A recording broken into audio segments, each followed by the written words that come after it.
Hi hello welcome to Ernest academy. ഇന്ന് നമ്മൾ കേരള PSCയുടെ പുതിയൊരു അപ്ഡേറ്റുമായിട്ടാണ് എത്തിയിട്ടുള്ളത്.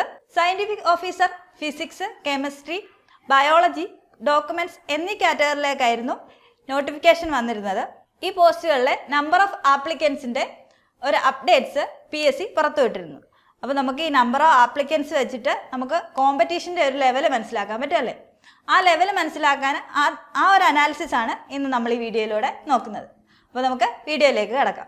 സോ നമ്മൾ പറഞ്ഞിരുന്ന പോലെ scientific officer, chemistry, biology, documents, physics എന്നീ കാറ്റഗറിയിലേക്കായിരുന്നു നോട്ടിഫിക്കേഷൻ വന്നിരുന്നത്. അപ്പം നമുക്ക് ആപ്ലിക്കൻസിൻ്റെ നമ്പർ ഒന്ന് അനാലിസിസ് ചെയ്യാം.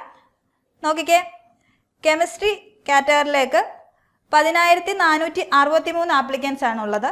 ബയോളജി ആകട്ടെ 10,018. ഇനി നെക്സ്റ്റ് ഡോക്യുമെൻറ്റ്സ് 12,473. താരതമ്യേന ഏറ്റവും കൂടുതൽ ഡോക്യുമെൻറ്റ്സിനാണ് ആപ്ലിക്കേഷൻ വന്നിട്ടുള്ളത്. ഇനി നെക്സ്റ്റ് നമ്മൾ നോക്കുകയാണെങ്കിൽ സയൻറ്റിഫിക് ഓഫീസർ ഫിസിക്സ് 9,786 ആപ്ലിക്കൻസ് ആണുള്ളത്.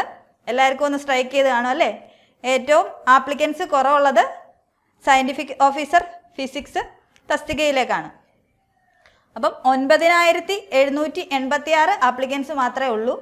അത് വലിയൊരു കുറവായിട്ട് തന്നെ നമുക്ക് കണക്കാക്കാം അല്ലേ? ഒരു ജനറൽ PSCയെ സംബന്ധിച്ചിടത്തോളം പറയുകയാണെങ്കിൽ ലക്ഷക്കണക്കിന് ആളുകളാണ് എക്സാം അറ്റൻഡ് ചെയ്യുന്നത് അല്ലേ? അപ്പോൾ അതിലൊക്കെ അപേക്ഷിച്ച് 9,786 ആൾക്കാരെ ഈ എക്സാമിന് വേണ്ടിയിട്ട് അപ്ലൈ ചെയ്തിട്ടുണ്ട്. ഒരുപക്ഷെ MSc പാസ്സായവർക്ക് മാത്രം അപ്ലൈ ചെയ്യാൻ പറ്റുന്നതുകൊണ്ടായിരിക്കും നമ്പർ ഓഫ് ആപ്ലിക്കൻസ് കുറഞ്ഞത്. എങ്കിലും നിങ്ങൾക്കിതൊരു സുവർണ അവസരമാണ് അല്ലേ? ഇപ്പം ഇത്ര ആപ്ലിക്കൻസ് ഉണ്ടെങ്കിലും കൺഫർമേഷൻ വരുമ്പം ആപ്ലിക്കൻസിൻ്റെ എണ്ണം ഇതിലും കുറയും. എക്സാം അറ്റൻഡ് ചെയ്യുമ്പം അതിലും കുറച്ച് ആൾക്കാരായിരിക്കും.